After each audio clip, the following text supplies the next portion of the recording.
Operation और ताकत से चलेंगे। पुनर्वास करने वालों का स्वागत है और पुनर्वास नहीं करने पर जवाब दिया जाएगा। तो डिप्टी सीएम विजय शर्मा की दो टूक बात उन्होंने सामने रखी है नक्सलवादियों को लेकर, नक्सलियों को लेकर, नक्सलवाद को लेकर कि सरकार के दरवाजे खुले हैं। जो नक्सली आना चाहें पुनर्वास योजना का लाभ उठाएं और जो नहीं आ रहे हैं तो फिर उनके खिलाफ ऑपरेशन और ताकत से आगे बढ़ेगा। ऑपरेशंस तो चलेंगे ही और ताकत के साथ चलेंगे। बार बार विनम्र निवेदन है सरकार का, हाथ जोड़ करके लाल कालीन बिछा करके सरकार पुनर्वास करने वालों का स्वागत करेगी और जो नहीं करेंगे उनको हमारे सशस्त्र बल के जवान मुंहतोड़ जवाब देंगे। और अब खबर सुकमा से, जहां आईईडी की चपेट में सीआरपीएफ का जवान आया है। आईईडी ब्लास्ट में जवान को गंभीर चोटें लगी हैं, गंभीर रूप से वो घायल हैं। एरिया डोमिनेशन के दौरान आईईडी ब्लास्ट हुआ। गोगुंडा में नक्सलियों ने इस आईईडी को प्लांट किया था।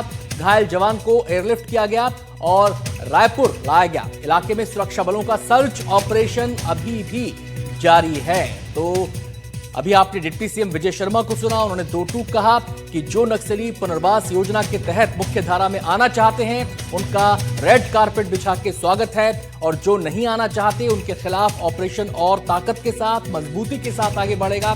तो दूसरी तरफ आप देख सकते हैं कि नक्सली अभी भी अपनी नापाक हरकतों को अंजाम देने में लगे हुए हैं। भले ही उनका दायरा काफी सिकुड़ चुका है, काफी सीमित हो चुका है। ऑपरेशन जो नक्सलियों के खिलाफ चल रहा है नक्सलवाद प्रभावित इलाकों में, वहां पर उनकी जमीन खिसक चुकी है। ऐसे में बौखलाहट और झुंझलाहट साफ तौर पर यहां नक्सलियों की देखी जा सकती है जब इस किस्म की साजिशों को वो अंजाम देते हैं। आईईडी ब्लास्ट हुआ है और इस आईईडी ब्लास्ट के बाद पूरे इलाके में सर्च ऑपरेशन जारी है। जहां तक इस आईईडी ब्लास्ट की बात है तो बता दें, जो जानकारी हमें मिल रही है वो ये कि इस इलाके में सड़क बनाने का काम चल रहा है और यहां पर सीआरपीएफ के जवान अपना एक कैंप लगाना चाहते हैं और नक्सली इसमें बाधा उत्पन्न कर रहे हैं।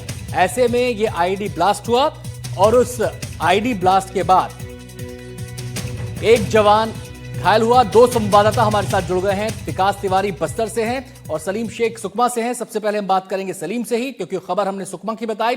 सलीम, क्या अपडेट सुकमा वाली खबर को लेकर मिल रहा है?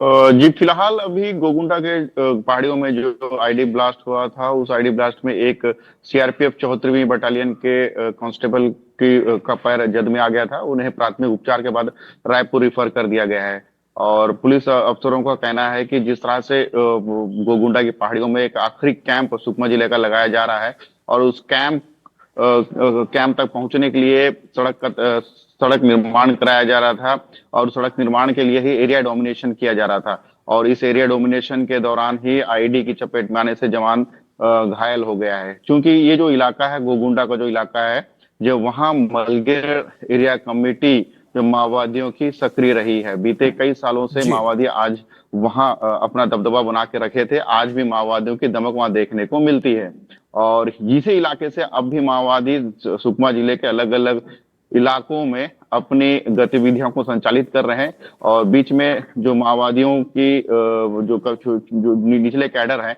उन्होंने एक शिक्षा दूत और 2 ग्रामीणों की हत्या भी की थी। तो कहीं ना कहीं माओवादियों के लिए ये जो गोगुंडा का इलाका है वो सेफ जोन के रूप में जाना जा रहा है, क्योंकि यहीं से माओवादी क्रॉस करने, मतलब हत्या घटना को अंजाम देने के बाद मौके से भागने में इसी पहाड़ी का इस्तेमाल करते आ रहे हैं। तो पुलिस अब उस इलाके में एक कैंप बैठाना चाह रही है। उस कैंप बैठाने के लिए सड़क का काम करवाया जा रहा था और लगातार पिछले 15 दिनों से युद्ध स्तर पर कार्य जारी है। ये जो आईईडी ब्लास्ट हुआ है, इसके ब्लास्ट का तरीका क्या था? क्या ये एक माइन के तौर पर छुपा के रखा गया था और अचानक से ये ब्लास्ट हो गया, या फिर इसको डेटोनेट किया गया एक दूरी से? वहां पर अगर डेटोनेट किया गया तो इसका मतलब ये होता है कि नक्सली कहीं आसपास ही रहे होंगे। जी बिल्कुल, जिस तरह से जो आईडी जो बरामद हुआ है गोगुंडा की पहाड़ियों से, ये प्रेशर आईडी है। पहले से ही माओवादियों ने उसे प्लान कर रखा था और कई संभावित जिन इलाकों में जवान गश्त करते हैं, उन इलाकों उन रास्तों पर नक्सलियों ने पहले से आईडी प्लान कर रखे हैं। और पुलिस अफसरों का दावा है कि उस जो गोगुंडा की आने जाने वाली पहाड़ी जो रास्ता है वहां दर्जनों आईडी लगाए गए हैं और ये आईडी समय समय पर रिकवर भी किए जा रहे हैं। लेकिन आज दुर्भाग्यवश रहा कि जवान का पैर उस आईडी में पड़ गया और मौके पर एक बड़ा धमाका हुआ है जिसमें लेफ्ट पैर में गंभीर चोटें आई हैं। और अमूमन उस इलाके में रात्रि के दौरान ही नक्सली उस इलाके में मूवमेंट कर रहे हैं। ये लंबे समय से ये सूचना मिल रही है, जिसके बाद एक बड़ा ऑपरेशन भी लगाया जा रहा है और लगातार माओवादियों की सूचनाओं पर ऑपरेशन भी लॉन्च किए जा रहे हैं। लेकिन आज ये घटना घटी है। हालांकि फोर्स ने उस इलाके पर सर्चिंग तेज कर दी है और आने वाले दिनों में एक बड़े ऑपरेशन की तैयारी की जा रही है। आते हैं सलीम आपके पास, विकास का यहां पर रुख करते हैं। विकास भी तमाम जो नक्सलवाद के खिलाफ ऑपरेशन चल रहा है उस पर गहराई से नजर बनाए हुए हैं।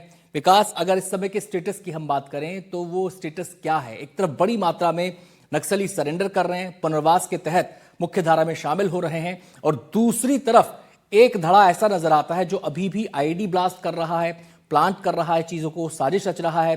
गोगुंडा का ये इलाका है जहां पर अभी सलीम बता रहे थे कि ये अभी भी उनकी मूवमेंट का हॉटस्पॉट बना हुआ है।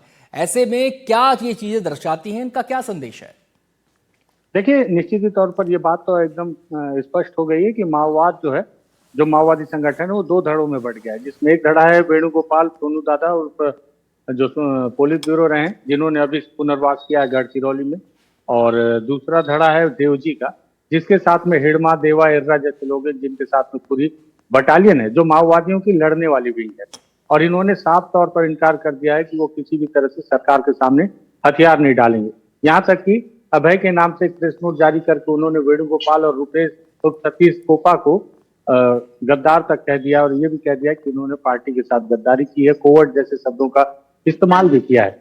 निश्चित ही तौर पर माओवादी संगठन पर दो स्तर पर काम कर रही है सरकार इस वक्त। लगातार उन माओवादियों को साधने की कोशिश कर रही है जिसमें जरा भी उम्मीद दिखती है कि हो सकता है कि अगर इन्हें प्यार से पुचकार कर साधा जाए तो ये लोग वापस हथियार लेकर मुख्य धारा में लौट आएंगे, जिसमें उत्तर बस्तर के इलाके के नक्सली प्रमुखता पर हैं। क्योंकि इस इलाके में आपने देखा होगा बीते दिनों सबसे पहले जिस तरह से गढ़चिरौली में माओवादी 60 की संख्या में आए, बस्तर जिले में रुपेश के नेतृत्व में 210 माओवादी आए हथियारों के साथ, और बीते दिनों गरियाबंद में 7 माओवादी अपने हथियारों के साथ वापस लौट कर आए हैं।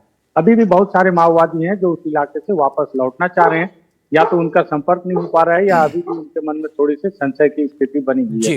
इन स्थितियों से उन्हें बाहर निकालने की कोशिश की जा रही है। वहीं दूसरी ओर अगर दक्षिण बस्तर की बात की जाए तो दक्षिण बस्तर का जो इलाका जिसमें इंद्रावती टाइगर रिजर्व का इलाका है या फिर साउथ बस्तर का जो पूरा जोन है, उस इलाके के माओवादी जो कि हिड़मा के बटालियन के अंडर में है या फिर देवजी के अंडर में है, दामोदर जिसके इलाके का नेतृत्व कर रहा है जो तेलंगाना के इलाके से लगे हुआ इलाका है, इन इलाकों के माओवादी जो है वो उन्होंने स्पष्ट तौर पर कह दिया है। और बीते दिनों तो तेलंगाना और आंध्र प्रदेश के एक इलाके में जंगल में एक बड़ी बैठक भी हुई जिसमें देवजी, एर्रा, देवा जैसे माओवादी उपस्थित थे, दामोदर भी था, जहां उन्होंने एक फैसला भी लिया है कि किसी भी परिस्थिति में वो इस हथियारबंद संघर्ष को जारी रखेंगे।